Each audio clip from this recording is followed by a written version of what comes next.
નમસ્કાર મિત્રો, શ્રી સારસ્વત વિદ્યાલય રાતા વાપી આપ સૌનું હાર્દિક સ્વાગત કરે છે. મિત્રો, હું વિશેષ ગોસ્વામી આજે ધોરણ 11 જીવ વિજ્ઞાનની અંદર પ્રકરણ નંબર 8 કોષ જીવનનો એકમ એના વિશે ચર્ચા કરીશ. મિત્રો, આ ચેપ્ટરની અંદર આપણે કોષ કેવી રીતે શોધાયો, કોણે શોધ્યો, કોષવાદ કોણે રજૂ કર્યો, કોષના પ્રકાર જેમાં આદિકોષ કેન્દ્રી કોષ અને સુકોષ કેન્દ્રી કોષ, તેમાં પણ આદિકોષ કેન્દ્રી કોષ સવિસ્તાર સમજી ગયા. સુકોષ કેન્દ્રી કોષની શરૂઆત કરી અને એની અંદર આપણે ચર્ચા કરી કે કોષરસ સ્તર શું છે. તો આ રેડ કલરમાં મેં બતાવ્યું છે કોષરસ સ્તર છે, બરાબર, જે બાહ્ય સ્તર હોય, દરેક કોષમાં એ કમ્પલસરી હાજર હોય. એની ફ્લુઇડ મોઝેક મોડલ આપણે ચર્ચા કરી. પરંતુ કેટલાક કોષો, ઉદાહરણ તરીકે આપણે લઈએ વનસ્પતિ કોષ, ફૂગ, એની અંદર આ કોષરસ સ્તરની બહાર પણ એક સ્તર આવેલું છે અને એને કોષ દિવાલ કહેવાય. હવે યાદ રાખજો, પ્રાણી કોષ આપણી વાત કરીએ તો પ્રાણી કોષમાં કોષ દિવાલ ગેરહાજર હોય, એમાં સૌથી બહાર કોષરસ સ્તર જ હોય. પરંતુ વનસ્પતિ, ફૂગ, લીલ જેવા કોષો જે છે એમાં બહાર સ્તર શું હોય, કોષ દિવાલનું આવેલું હોય છે. જ્યારે કોષ નવો ઉત્પન્ન થયો હોય એને બાળકોષ કહીએ, ત્યારે આ જે કોષ દિવાલ હોય એ કોષ દિવાલને પ્રાથમિક કોષ દિવાલ કહેવાય અને એ જીવંત હોય, કારણ કે એમાં વૃદ્ધિ થતી હોય. એટલે ત્યાર પછી જેમ જેમ કોઈ બી કોષ વિકાસ પામતો જાય તેમ આ જે કોષ દિવાલ છે એ પોતાની વૃદ્ધિની ક્ષમતા ગુમાવે અને એ કેવી બની જાય તો નિર્જીવ. એટલે અહીંયા લખ્યું છે કે ફૂગ કોષ દિવાલ, તો ફૂગ અને વનસ્પતિના રસ સ્તરની બહાર એક નિર્જીવ દ્રઢ રચના આવેલી હોય છે. તો નિર્જીવ કેમ છે સમજી ગયા?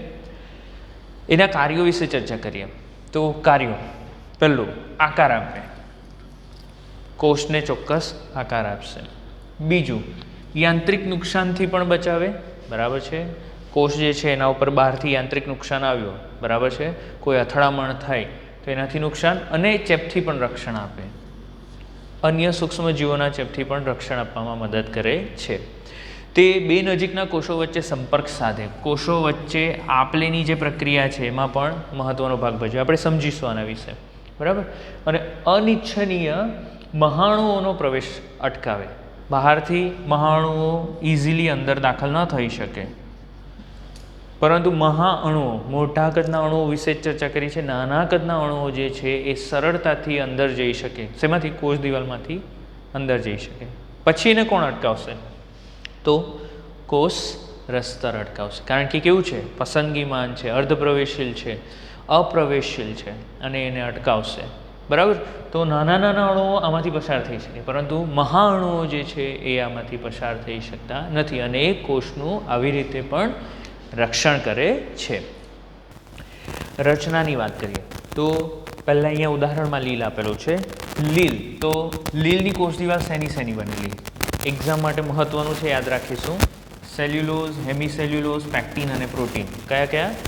સેલ્યુલોઝ, હેમિસેલ્યુલોઝ, પેક્ટિન અને પ્રોટીન, બરાબર છે.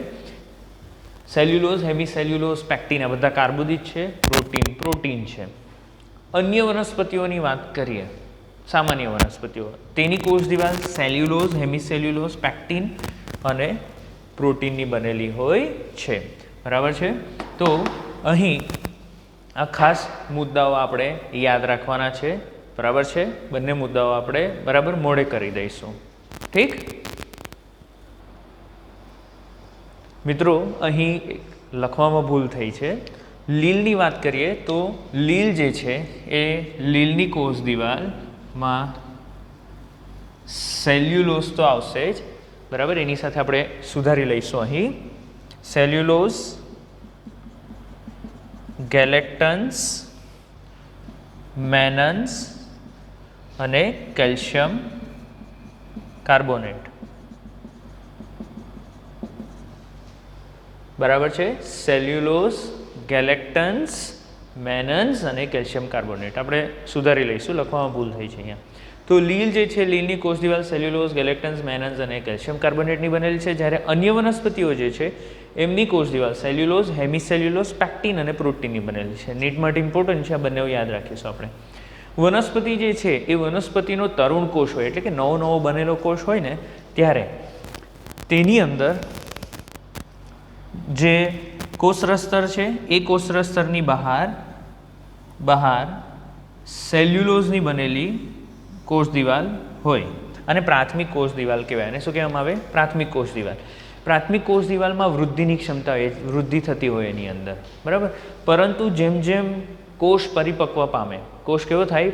પરિપક્વ પામતો જાય, તેમ તેમ અહીં જે વૃદ્ધિની ક્ષમતા છે, કોષ દિવાલની વૃદ્ધિની ક્ષમતા એ નાશ પામે. એટલે જ આપણે એને શું કીધું? ત્યાર પછી એને નિર્જીવ કહીશું. અને અંદરની તરફ દ્વિતીયક કોષ દિવાલનું નિર્માણ થાય. તો આ જે સૌથી બહાર છે, સૌથી બહાર શું કહીશું આપણે? પ્રાથમિક કોષ દિવાલ. પ્રાથમિક કોષ દિવાલ.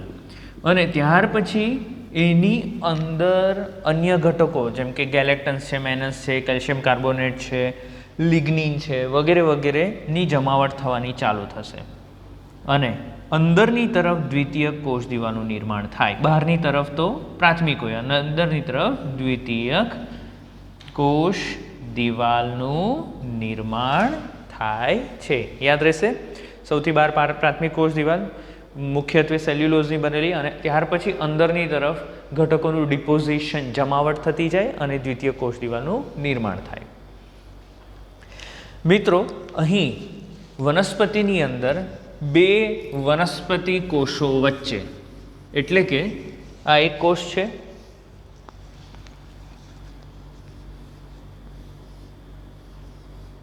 અને આ બીજો કોષ છે. આ બે કોષોની વચ્ચે અહીં આ વિસ્તારમાં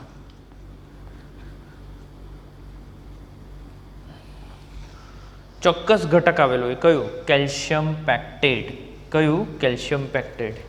વનસ્પતિ કોષમાં જ્યારે કોષ વિભાજન થતું હોય ને ત્યારે જ આ બની જશે. કેલ્શિયમ પેક્ટેટનું સ્તર હોય છે અને એને મધ્યપટલ કહેવાય. શું કહેવામાં આવે? મધ્યપટલ. બરાબર છે? તો તેને મધ્યપટલ કહેવામાં આવે છે. તે બે કોષોને એકબીજાના સંપર્કમાં પણ રાખે અને કોષોને એકબીજા સાથે જકડી રાખે. શું? બે કોષોને એકબીજાના સંપર્કમાં રાખશે અને કોષોને એકબીજા સાથે જકડી રાખશે. બીજું છે કોષરસ તંતુ. કોષરસ તંતુ એટલે શું? તો અહીં કેટલાક પ્રોટીનસભર તંતુઓ જે છે એ કોષ દિવાલ અને મધ્યપટલમાંથી પસાર થયેલા જોવા મળે છે. બરાબર? અને બ્રિજ જેવી રચના બને. અને કોષરસ તંતુઓ કહેવામાં આવે. અને શું કહેવામાં આવે? કોષરસ તંતુઓ. આ કોષરસ તંતુઓ જે છે એ કોષ દિવાલ અને મધ્યપટલમાંથી પસાર થાય છે. બરાબર છે? અને બે નજીકના કોષો વચ્ચેના કોષરસને સંપર્કમાં રાખે છે. અણુઓનું વહન આ કોષરસ તંતુઓ દ્વારા થાય. બરાબર? અહીંથી આ કોષમાંથી એક અણુ બીજા કોષમાં જઈ શકે આ કોષરસ તંતુઓની મદદથી. ચાલો, હવે આપણે ચર્ચા કરીશું. આ થઈ ગયું કોષ દિવાલ વિશે. હવે આપણે ચર્ચા કરીશું અંતઃપટલમય રચના. તો મિત્રો, સુકોષ કેન્દ્રી કોષો જે છે એ સુકોષ કેન્દ્રી કોષો વિવિધ અંગિકાઓની બનેલી હોય છે. અંગિકાઓ કઈ કઈ આપણે આગળ પણ વારંવાર ચર્ચા કરી છે. આ જે અંગિકાઓ છે એ અંગિકાઓ રચનાની દ્રષ્ટિએ અને કાર્યની દ્રષ્ટિએ પહેલાં ફક્ત વાત કરીશું રચનાની દ્રષ્ટિએ. રચનાની દ્રષ્ટિએ તેઓ એકબીજાથી ખૂબ અલગ છે. કોઈ પણ બે અંગિકા એકદમ સરખી તો ક્યારેય નહીં જોવા મળે. તો રચનાની દ્રષ્ટિએ ખૂબ અલગ છે, પરંતુ કાર્યની દ્રષ્ટિએ કેટલીક અંગિકાઓ એકબીજાના સંકલનથી કાર્યો કરે. તો અહીંયા લખ્યું છે કે રચનાની દ્રષ્ટિએ તેઓ ભલે અલગ હોય પરંતુ અંગિકાના કાર્યો એકબીજાના સંકલનથી થતા હોય. એટલે કે એક અંગિકા છે એનું કાર્ય પતે પછી એ ઘટક બીજી અંગિકામાં જાય, ત્યાંથી ત્રીજી અંગિકામાં જાય, એમ કરીને એ લોકો કાર્ય ભેગું મળીને એક સંપૂર્ણ કાર્ય પૂર્ણ કરશે. તો આવી અંગિકાઓથી બનતી રચનાને કહેવામાં આવે અંતઃપટલમય રચના. અંતઃપટલમય રચનાની અંદર એવી અંગિકાઓ હશે કે જેમના કાર્યો કેવા હોય તો સંકલનથી થતા હોય, ભેગા મળીને ચોક્કસ કાર્ય પૂર્ણ કરે. તો એમાં કયા કયા એક્ઝામમાં પૂછાય છે? કઈ કઈ અંગિકાઓ અંતઃપટલમય રચનામાં સમાવિષ્ટ છે? તો પહેલું છે અંતઃકોષરસ જાળ, એન્ડોપ્લાઝમિક રેટિક્યુલમ. ત્યાર પછી ગોલ્ગી કાય એટલે કે ગોલ્ગી બોડી. ત્યાર પછી લાઇસોઝોમ, લાઇસોઝોમને લાઇસોઝોમ જ કહેવાય. અને રસધાની, વેક્યુલ્સ. બરાબર? અંતઃકોષરસ જાળ, ગોલ્ગી કાય, લાઇસોઝોમ અને રસધાનીઓ, બરાબર. અંતઃકોષ રસ ઝાડનું કાર્ય શું આપણે શોર્ટમાં સમજાવી દઉં છું અત્યારે તમને. અંતઃકોષ રસ ઝાડનું કામ છે પ્રોટીન અને લિપિડ બનાવવાનું. ગોલ્ગી કાય છે એનું કામ છે પ્રોટીન અને લિપિડનું પેકેજિંગ કરવાનું, એટલે કે એમાં અન્ય ઘટકો ઉમેરવાના.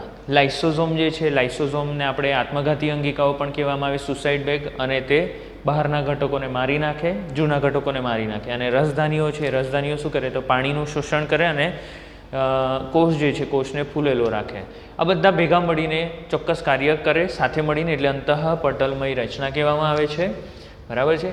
કણાભસૂત્ર, પેરોક્સિઝોમ, હરિતકણ આ અંગિકાઓ અંતઃપટલમય રચનાનો ભાગ નથી. કણાભસૂત્ર, માઇટોકોન્ડ્રિયા, ત્યાર પછી પેરોક્સિઝોમ, પેરોક્સિઝોમ જ કહેવાય એને, અને હરિતકણ એટલે કે ક્લોરોપ્લાસ્ટ.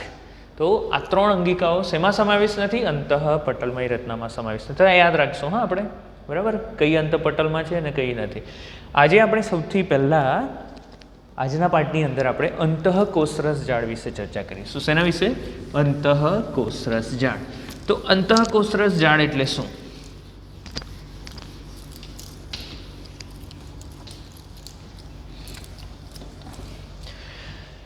મિત્રો, આ કોષ દિવાલ, કોષરસ સ્તર, વચ્ચે કોષ કેન્દ્ર, બરાબર છે. અહીં કોષ કેન્દ્ર પટલથી લઈને કોષરસ સ્તર સુધી વિસ્તરેલી પટલમય રચના, નલિકામય પટલમય રચના જે છે અને અંતઃકોષરસ ઝાડ છે એ સમગ્ર કોષરસમાં ફેલાયેલી છે, સમગ્ર કોષરસમાં. આથી આ અંતઃકોષરસ ઝાડ, જેને એન્ડોપ્લાઝમિક રેટિક્યુલમ પણ કહેવામાં આવે. શું કહેવામાં આવે? એન્ડોપ્લાઝમિક રેટિક્યુલમ, શોર્ટમાં એને ER લખવામાં આવે. તો આ જે અંતઃકોષરસ ઝાડ છે, કોષરસની અંદર ઝાડ સ્વરૂપે ફેલાયેલી છે, એટલે એને કહેવાય અંતઃકોષરસ ઝાડ. નામ ખબર પડી ને? કોષરસની અંદર એટલે અંતઃકોષરસ, ઝાડ સ્વરૂપે ફેલાયેલી એટલે એને કહેવાય અંતઃકોષરસ ઝાડ કહેવામાં આવે છે. એ નલિકામય રચના છે, પટલમય રચના છે, અને તે કોષને અથવા તો કોષના અંદરના ભાગને બે ભાગમાં વિભાજિત કરે. એક અંતઃકોષરસ ઝાડનું અંદરનો દ્રવ્ય અને અંતઃકોષરસ ઝાડની બહારનું એટલે કે કોષરસનું દ્રવ્ય. આમ સમગ્ર ભાગને બે વિભાગમાં વિભાજિત કરે છે. સ્થાન તો અંતઃકોષરસ ઝાડ જે છે એ અંતઃકોષરસ ઝાડ સૌપ્રથમ જોવામાં આવી, આપણે કીધું ને કોષરસ સ્તર પણ સૌપ્રથમ ઇલેક્ટ્રોન માઇક્રોસ્કોપ દ્વારા જોવામાં આવેલું. તો આ પણ ઇલેક્ટ્રોન માઇક્રોસ્કોપ દ્વારા જોતાં માલુમ પડ્યું કે સુકોષ કેન્દ્રી કોષના સમગ્ર કોષરસમાં પથરાયેલ સૂક્ષ્મ નલિકામય રચના છે. શું છે? સુકોષ કેન્દ્રી કોષમાં સમગ્ર કોષરસમાં પથરાયેલ એ સૂક્ષ્મ નલિકામય રચના છે. તે આંતરકોષીય અવકાશને, કોષની અંદરનો જે આંતરકોષીય અવકાશ છે એ અંતઃકોષીય અવકાશને બે ભાગમાં વિભાજિત કરે છે. એક પટલમય ERનું અંદરનું સ્તર, પટલમય ERનું અંદરનું સ્તર, અને બીજું બહારનું સ્તર એટલે કે કોષરસનું સ્તર.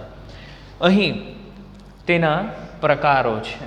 તો આપણે બે પ્રકારો અહીં ભણવાના છે, બરાબર. કયા કયા તેના વિશે ચર્ચા કરીએ. એક કર્ણિકામય અંતઃકોષરસ ઝાડ અને બીજું છે કર્ણિકા વિહીન અંતઃકોષરસ ઝાડ. તો સૌથી પહેલાં આપણે ચર્ચા કરીશું કર્ણિકા વિહીન અંતઃકોષરસ ઝાડની. તો કર્ણિકા વિહીન અથવા તો લીસી અંતઃકોષરસ ઝાડ એટલે શું? લીસું એટલે શું? ભાઈ એક રોડ છે, એ રોડ ઉપર કોઈ ખાડા ટેકડા નથી, ટેકરા નથી આપણે, બરાબર. એટલે એકદમ લીસો રોડ કહેવાય આને. એટલે શું? તો અહીં આ જે અંતઃકોષરસ ઝાડ છે એની દિવાલ ઉપર, બાહ્ય દિવાલ ઉપર રિબોઝોમ નથી આવેલા. હવે રિબોઝોમ શું છે આપણે ભણી ચૂક્યા ઓલરેડી. તો રિબોઝોમ એના ઉપર ગેરહાજર. તો રિબોઝોમ ગેરહાજર એટલે સપાટી કેવી? લીસી. લીસી એટલે રિબોઝોમને અહીંયા કણિકા કીધી છે એટલે કણિકા ગેરહાજર, એટલે એનું નામ આપ્યું છે કણિકા વિહીન અંતઃકોષરસ ઝાડ અથવા તો લીસી અંતઃકોષરસ ઝાડ. લીસી છે, રોડ સીધો છે, કોઈ એના ઉપર ટેકરા નથી. તો અહીં લીસી એટલે સ્મૂથ, એટલે એને કહેવાય સ્મૂધ એન્ડોપ્લાઝમિક રેટિક્યુલમ. તો એક્ઝામની અંદર SCR કરીને પણ તમને શબ્દ આપવામાં આવે તો તમારે ખબર પડી જોઈએ. SCR, S smooth, E endoplasmic, R reticulum. એટલે શું? સ્મૂધ એટલે લીસી અંતઃકોષરસ ઝાડ અથવા કણિકા વિહીન અંતઃકોષરસ ઝાડ. બાહ્ય સપાટી ઉપર રિબોઝોમ ગેરહાજર છે. લિપિડ સંશ્લેષણ સાથે સંકળાયેલ કોષમાં તે જોવા મળે છે. લિપિડ સંશ્લેષણ એટલે કે આવા પ્રકારની અંતઃકોષરસ ઝાડ જે છે એ શેનું સંશ્લેષણ કરે? લિપિડનું. શેનું? લિપિડનું, બરાબર, તે લિપિડનું સંશ્લેષણ કરે છે. તો આપણે પ્રાણી કોષમાં સ્ટીરોઇડ અંતઃસ્ત્રાવોના સંશ્લેષણ સાથે સંકળાયેલ કોષમાં તે જોવા મળે. તો પ્રાણી કોષની અંદર સ્ટીરોઇડ અંતઃસ્ત્રાવો ઉત્પન્ન કોણ કરે? તો ભાઈ આપણે મનુષ્યની વાત કરીએ ને તો મનુષ્યમાં શુક્રપિંડની અંદર, શુક્રપિંડ, તમે 12મા ધોરણની અંદર આને સવિસ્તર ભણશો. તો શુક્રપિંડ જે છે, શુક્રપિંડમાં વિશિષ્ટ પ્રકારના કોષો આવેલા, આંતરાલીય કોષો, જેને લેડિંગના કોષો પણ કહેવાય. આ આંતરાલીય કોષો અથવા તો લેડિંગના કોષો છે એ નર જાતિ અંતઃસ્રાવ ટેસ્ટોસ્ટેરોન ઉત્પન્ન કરે.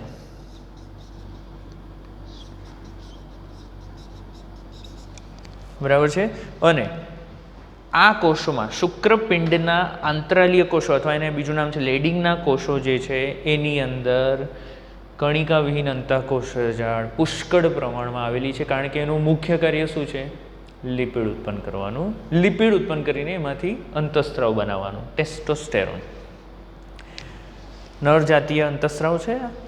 ચાલો બીજી વાત કરીએ આપણે કણિકામય અંતઃકોષરસ જાળ. કણિકામય એટલે શું? એના ઉપર કણિકાઓ છે. એટલે શું? આ જે અંતઃકોષરસ જાળ છે એના ઉપર, એની જે દિવાલ છે એના દિવાલ ઉપર કણિકા આવેલી, એટલે રોડ ખરબચડો થઈ ગયો ને, બરાબર છે. તો અહીં એને ખરબચડી અંતઃકોષરસ જાળ પણ કહેવામાં આવે. શું કહેવામાં આવે? ખરબચડી અંતઃકોષરસ જાળ કહેવામાં આવે છે. અહીં બાહ્ય સપાટી ઉપર રિબોઝોમ ચોંટેલા હોય છે. પ્રોટીન સંશ્લેષણ સાથે સંકળાયેલ RER ખૂબ જ વિકસેલ હોય છે. એટલે શું?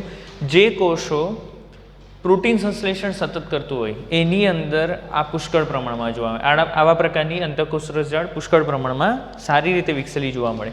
કણિકામય અથવા તો ખરબચડી એટલે રફ, અંતઃકોષરસ જાળ એટલે એન્ડોપ્લાઝમિક રેટિક્યુલમ. તો રફ એન્ડોપ્લાઝમિક રેટિક્યુલમ RER પ્રોટીનનું સંશ્લેષણ કરે.